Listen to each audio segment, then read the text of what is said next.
Hello and welcome to the Fan Cave Podcast. We are the podcast that explores the thrilling world of college athletics and the evolving landscape of NIL, bringing you up close and personal with the influential figures shaping this dynamic arena.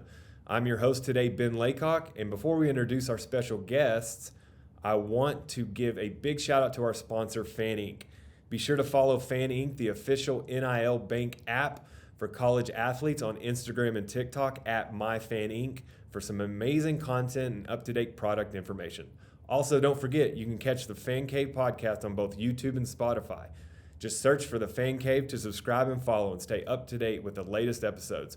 We'll have all of our links in the description below. Today, we're thrilled to have our special guest, Craig Anderson, Deputy Athletics Director at Boston College.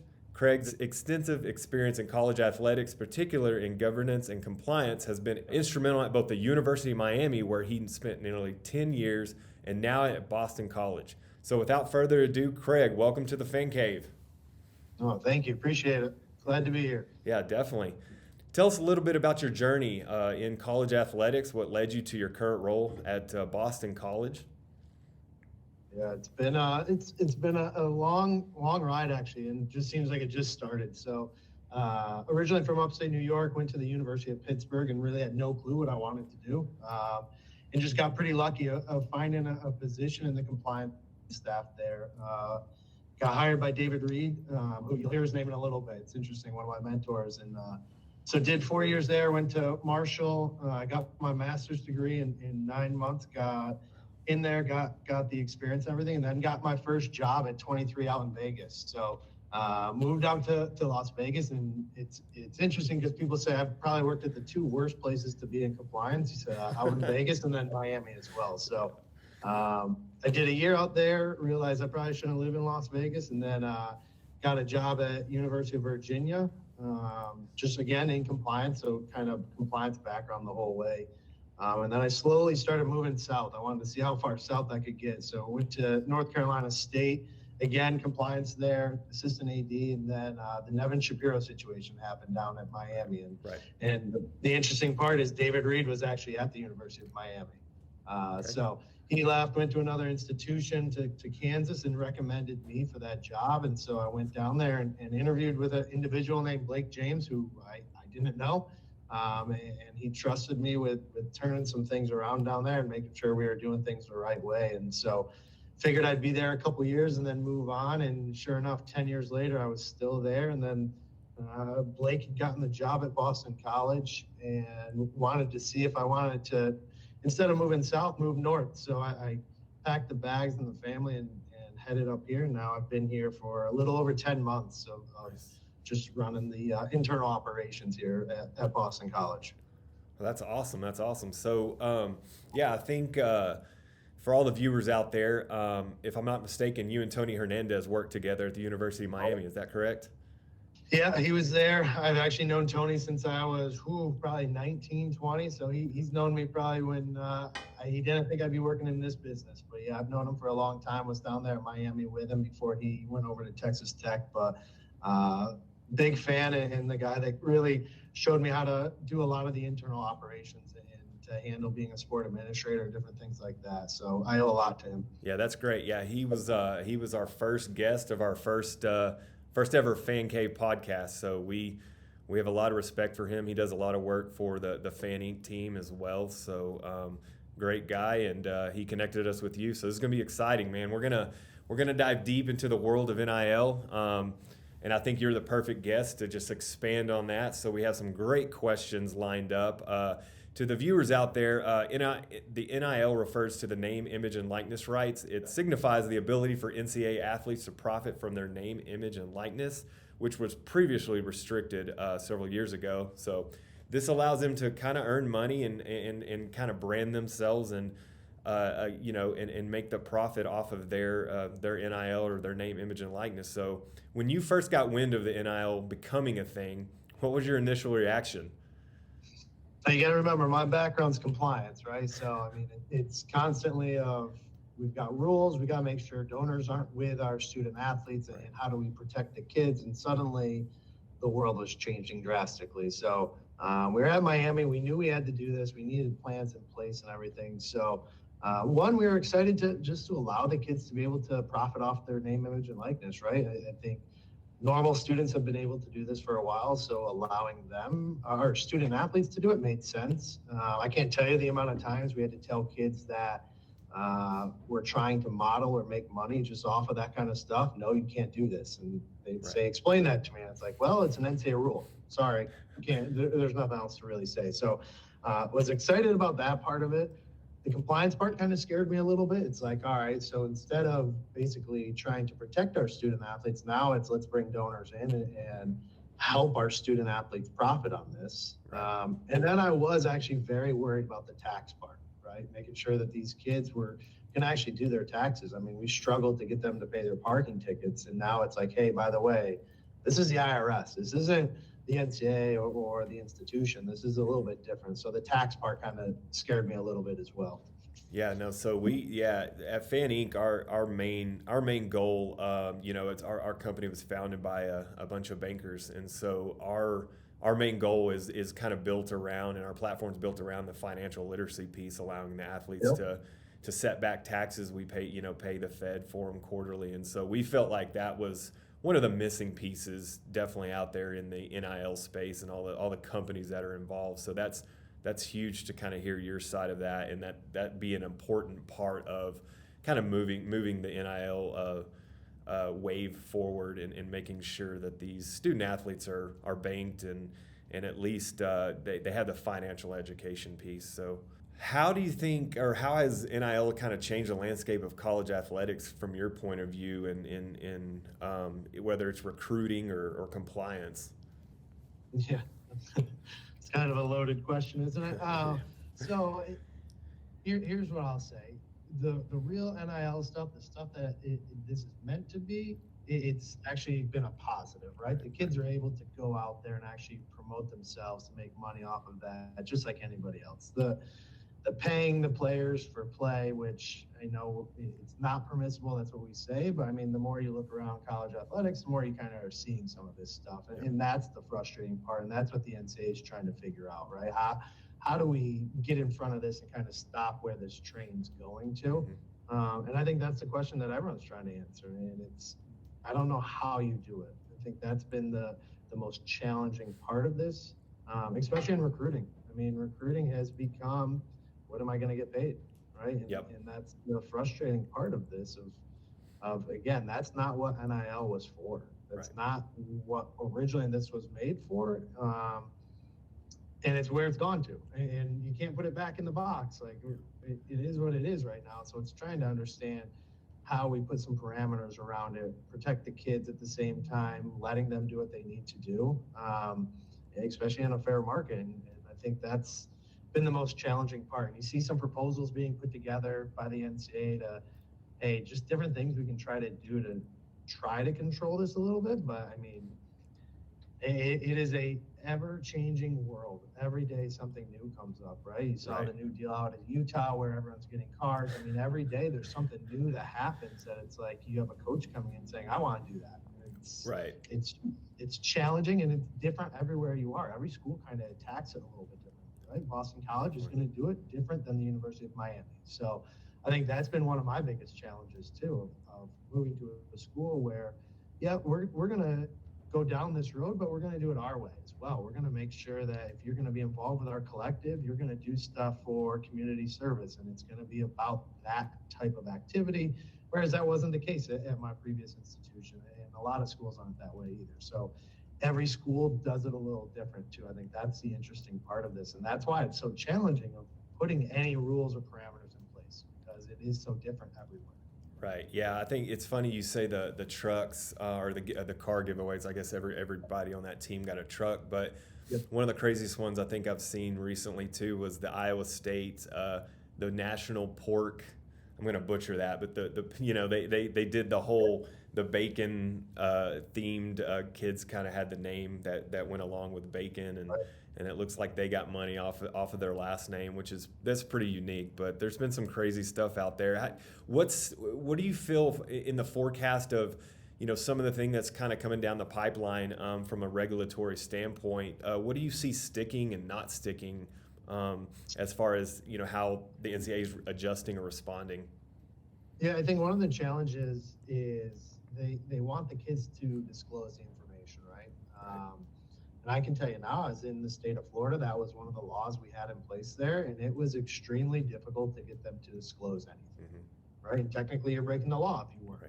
Right. That's why you saw all these states change very quickly of getting rid of that part of the actual law in each state of disclosures weren't mandatory. So I get what we're trying to do to make sure that there could be a database you can kind of see. Kids would be able to see how much other people are making and try to figure out what they should be getting paid. So, because some kids do get taken advantage of. And I think that's the frustrating part of how we can help the kids. And a database would help that. It's just getting them to disclose it.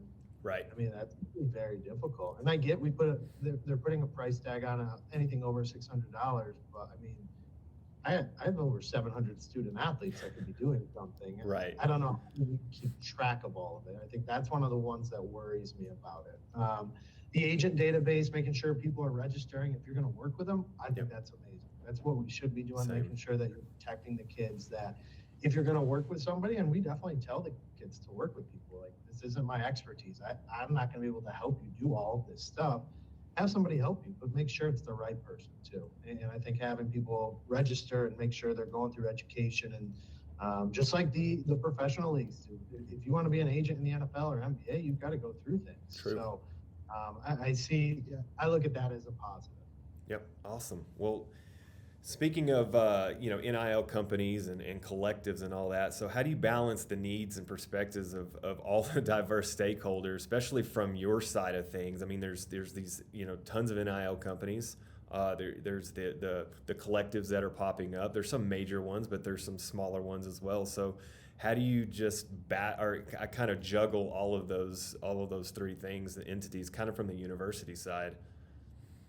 And again, it depends on your school, right? Right. Some schools just aren't going to be involved with a lot of it.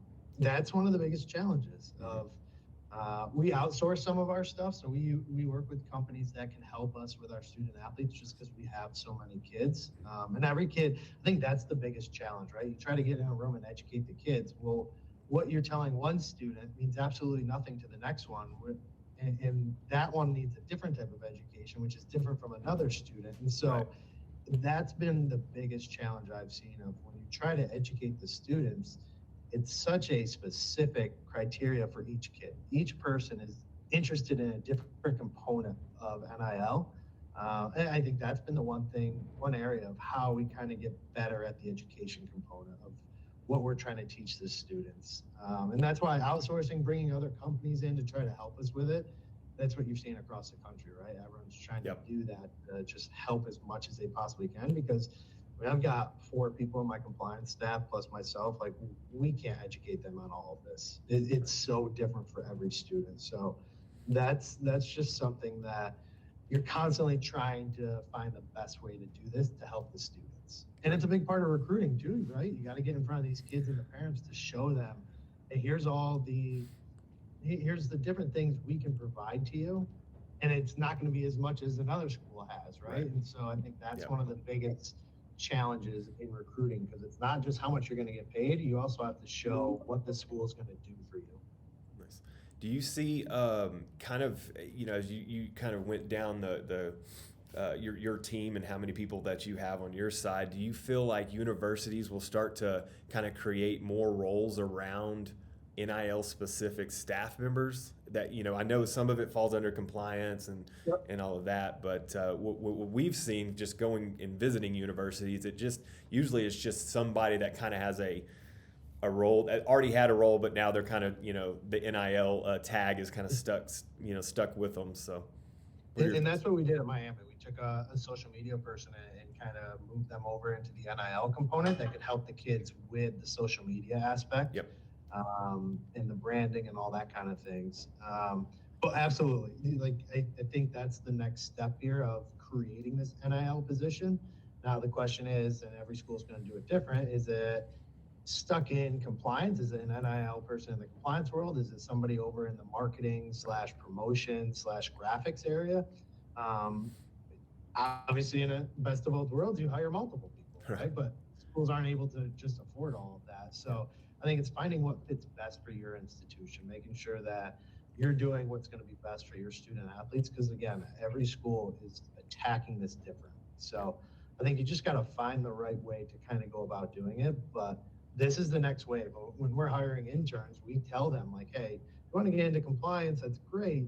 NIL is probably your next step though. Like that is the world that you want to work in college athletics. This is how you do it. You're going to be able to find jobs very easily right now with NIL because schools are going to have to keep hiring these. That's good. That's really good information. Kind of from I guess from compliance side, what advice would you give athletes about protecting their brand and kind of gaining more control over it? Like maybe some horror stories, or what you've seen and what they can do to move forward and better themselves. The biggest thing is asking the questions and making sure you have support and help, right? And I think that's the part where 10 years ago, I probably would never have said you need to have an agent. But now it's like, it doesn't hurt. If you're high profile, you should definitely have an agent to help you with this stuff. Right. You just should. Because there's so much that goes into this, making sure they're taking the right taxes out of it, making sure that what they're doing is not affecting you and your school, right? Because a lot of the times you can't use the brand of the school, right? So now you're working with a company that might want to make a shirt for you and they use the BC logo. Well, we're going to tell them to take it down immediately. Right. So I think that's one part of it, of making sure that you're protecting yourself, asking the questions. And again, it's getting the kids to come in and actually talk to us and ask those questions, because sometimes you got to remember, you still have kids in school, especially with COVID year, right? They're in their 6th year, 7th year, that all they looked at compliance for was, I'd get in trouble if I dealt with them. Right. That was where, if compliance was calling, I broke an NCAA rule, or there was something wrong, I need to go to them. Now it's completely different, right? That's not what compliance is still dealing with some of the rules, but they're also there to help you with the NIL part of helping navigate contracts and dealing with the right type of people. So I think it's changing that mindset. And as we go through each of these years, right, we're in year 2, it feels like it's year 5 already for a lot of us. It's a lot of the kids will no longer look at compliance as that bad group, the cops, the people that are going to get me in trouble, and more as the people that can help me with this kind of stuff and help me grow my brand. And just making sure you have the support there. A lot of schools have a lot of things in place for it. So it's finding that right fit and making sure you're educated and asking questions. Yeah, definitely. Yeah, so I think, what we've seen too, kind of on our side is the compensation that the athletes are getting with a lot of these NIL companies. And what's kind of frustrated us is we're super low on our end and our platform, and we're 96.5% is what the athlete gets, right? Once through our platform, and we've seen, it's crazy the amount, especially the T-shirt deals we've seen. I think the other day someone said they were selling signed posters and got pennies to the dollar, and those posters were $30, and so I think that like you said, educating and making sure they're getting into the right deal is huge, because there's just a lot of kind of sharks in the water, I feel like, kind of taking advantage. I think the big thing that the students need to realize, you don't have to sign the first thing put in front of you. Right. Right? Like, you can negotiate here. Yep. You have some power in this situation. Definitely. Don't just sign away. Like, you can actually, what do you really want? What do you want from this situation? If you're going to spend your time doing something, and this is outside your time in academics, outside your time with your team, so it's more time that you're spending, make sure you're getting what you actually want for doing that type of service. And I think that's something that, as we go through this process year after year, kids will get a lot better at that. But the first year, kids are signing away. And we would ask them, like, so you're signing with a meat company in Miami, like, do you like steak? And they're like, no, but they're paying me $5,000, so I'm doing it. Like, well, that's not really what this is meant to. You should be trying to do something for your brand that you're interested something you're behind. Yeah. Not just your cash. Like, you don't just want money. Like, do it so that it's going to help you in the long run. So I think that's one of the mindsets you've got to change as well. Yeah, we visited a college, Abilene Christian, here in Texas, and they had it's a quasi marketing class, but they have a class that athletes can take that's totally centered around NIL, which is awesome. And I don't know do you know of any kind of educational, routes or classes that are being taught at universities? Have you heard of anything like that? Yeah, we actually tried to get one up and running in Miami. It's actually very hard to get those things Yeah. in place in schools, right? You got to go through campus, making sure that everything gets approved. You got to find a professor that's approved by the institution. So it's not as easy as just saying, let's do an NIL class. You actually have to build out the curriculum. You've got to make sure that it's in place, that it's hitting everything you need, but at the same time, everything the institution Right. would approve for a class to give credit. So For sure. not the easiest thing just to get up and running. Miami, we tried, we just never were able to get it up and running. Here at Boston College, I don't see that happening either, but like we'll go and speak at some of the sports management groups and everything like that to try to help with it. But it's hard to get those things, just especially for credit, right? Now you're getting credit, and it's geared towards student athletes, but at the same time, this is for normal students as well. Right. It's they can do. Yeah, it's like what's the curriculum? This thing is brand new and ever changing, right? It's like that book is definitely gonna be outdated within a month, I feel Absolutely. like. What do you see on the potential risks associated with NIL for athletes and universities, either from a compliance side or regulatory side? Yeah. So, I mean, I was at Miami. I went through the major investigation down there. I dealt with one of the NIL violations. Even though technically NIL, it's not a violation because there's no bylaw for it. Right. It's all recruiting inducements, basically. So I think that's the biggest thing. That's what the NCAA is looking into and making sure it's not occurring at institutions is hey, we're going to pay you this much for you to come here. Right. And so I think that's the scariest part of the collectives, making sure that they stay out of recruiting. That's not what this is meant for. Once the kid's at the school, go ahead. Anything can go there, right? But it's what's happening before they get there is the part that the NCAA is worried about, making sure there aren't recruiting inducements in this world, which it's very, very difficult to try to handle and make sure it's not occurring in places. Yeah, no, for sure. So here's a really a question that I put together yesterday. I was like, I'm going to ask him this because we didn't get a chance to ask Tony. So if you were starting an NIL company tomorrow, what would the main focus be? I know. I saw oh man, this is one that we're taking notes too for our company as well. You know what I mean? It's kind of No, it's funny. I actually during COVID, I helped Alliance. I helped create the compliance component of that company. Okay. Right, to help monitor NIL, and just because that's my background, like that's kind of the route I would have gone with it, of trying to make sure the monitoring aspect. Now that's not really an NIL company. That's a company to help the schools and that kind of stuff. And the one for working with student athletes, that is a tough one for me. I really, and I've dealt with so many different ones already, just at different schools and everything. The collectives, I'd probably try to get involved with the collective component of this. And again, I kind of like what Boston College is doing, where making sure the kids go to different charities and they're just, it's not just getting paid to take a picture or make a video or something like that. They're actually going and giving back to the community, and they're posting these pictures of the whole basketball team or a bunch of football players. They're at food drives, just different places in Boston. So I think that's the way I would have gone with it. Again, not my background though, right? Compliance was my background, which is why I got involved with Alliance to help them try to navigate this world and make sure that the monitoring component and the taxes and the education component. I mean, that's the way I went during COVID to try to help them with it. Yeah, no, that's really interesting. I think what we kind of started with was more of the banking. We're banking the athletes. At the end of the day, every athlete that joins our platform is banked 100% free.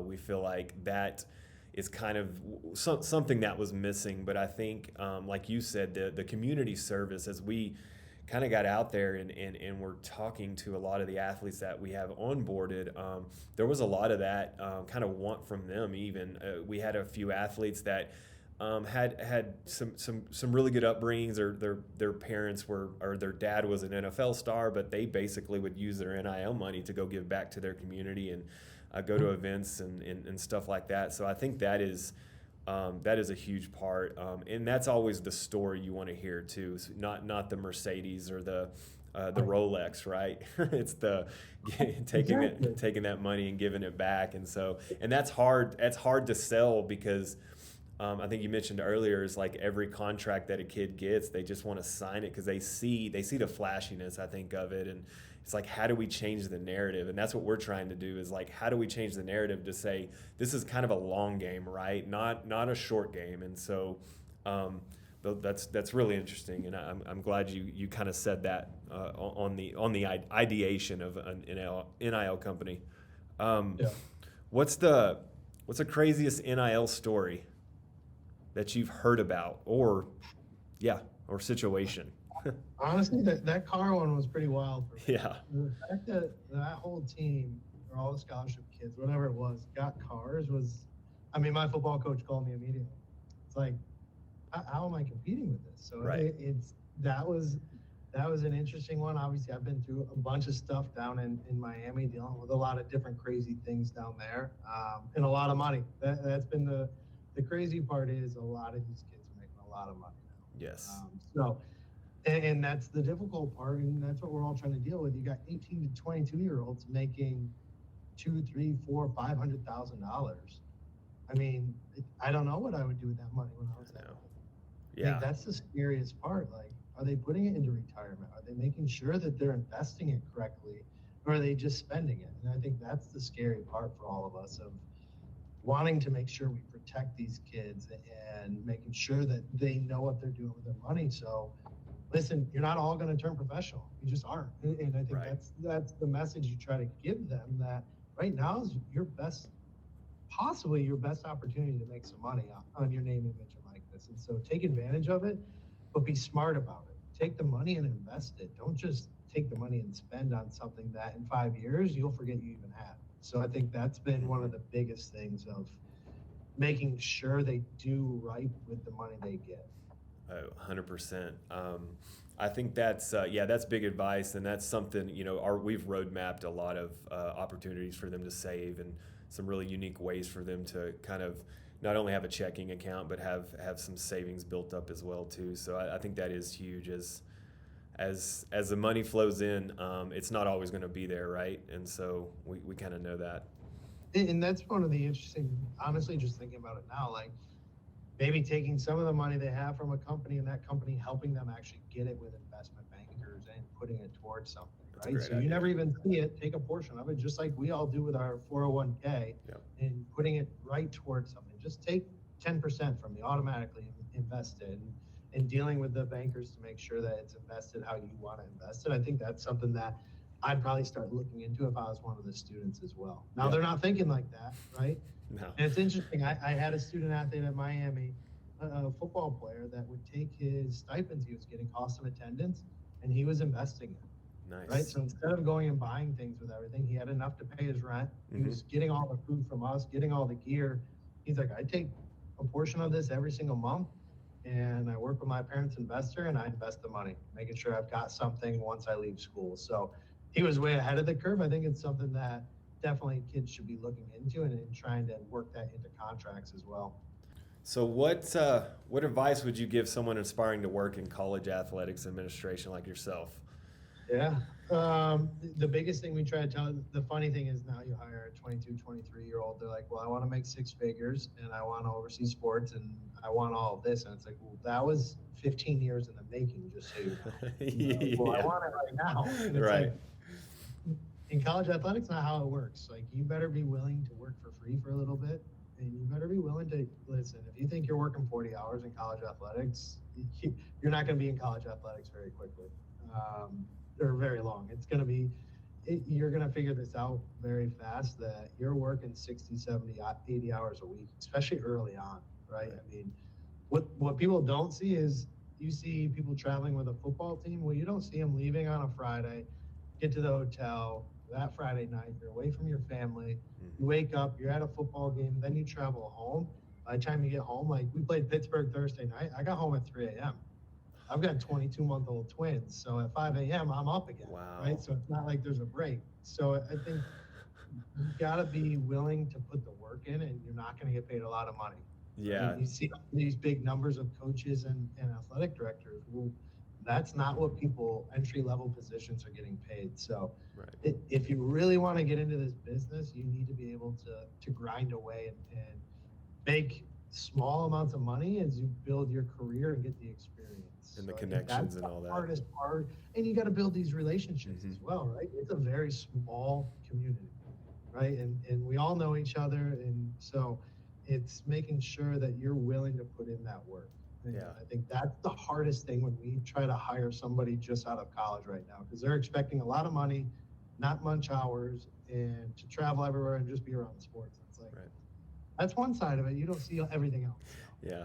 And in the news, you see a coach gets fired and gets 60-something million dollars, right? I mean, it's that easy, right? Just get fired and get paid.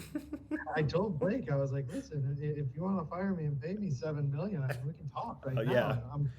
Show So, me the and door, right? the kids people trying to get in the business only see the big dollar signs. They're not seeing what took all these individuals all these years to build a career to get to that. So I think that's the biggest piece of advice.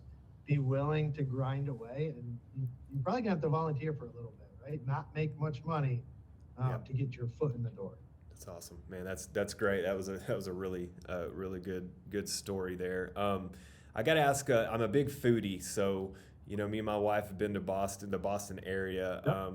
How do you not go broke eating lobster rolls for breakfast, lunch, and dinner? I have 22-month-old twins. I'll take care of it real quick, man. Don't worry. Yeah. When I first moved here, so I did my first month by myself. So the family was still down in Miami. I lived in a hotel. Every single night I was eating a lobster roll. I was finding a different one every single night. And so I think that was as soon as the family moved up here, though, that switched to Sundays, really. Okay. Saturday, Sundays outside of seasons. And then now it's turned into that's a past part of my life, and maybe in the future when the kids get a little bit older. But trust me, that was one that was hard for me too, especially when I was here by myself. Oh, for sure. Yeah. I mean, so many different places. Yeah. We're in Texas, and we don't get anything close to that. We have some really good barbecue, but I would not eat a lobster roll in Texas personally. Yeah, I know. There's a couple of places that have tried to pop up some little food trucks and stuff, but it's not the same, man. It's not. Nope. They try, and they charge you a little more. Even it's expensive to begin with, and they're upcharging it, to get it all the way to West Texas. I can only imagine what that costs to get that type of lobster over here. So, well, I appreciate it, man. I really appreciate your time. This has been amazing. You've been amazing. Your insight to NIL and all of that has been great, man. Has been really cool. And again, if you ever need anything from us, we're always here. But we really appreciate everything and you jumping on this, especially during the holidays. No worries, absolutely same. And like I said, anyone that's friends with Tony's friends with me. So you guys need anything anytime, you just let me know. Yep, will do. To all our listeners, thank you for tuning in to the Fan Cave. Don't forget to subscribe and follow this podcast on YouTube and Spotify for more conversations with the movers and shakers in the world of NIL and college sports. For up-to-date information about what's happening with our sponsors, Fan Inc., please follow them on Instagram and TikTok @MyFanInc. Until next time, keep cheering and stay engaged.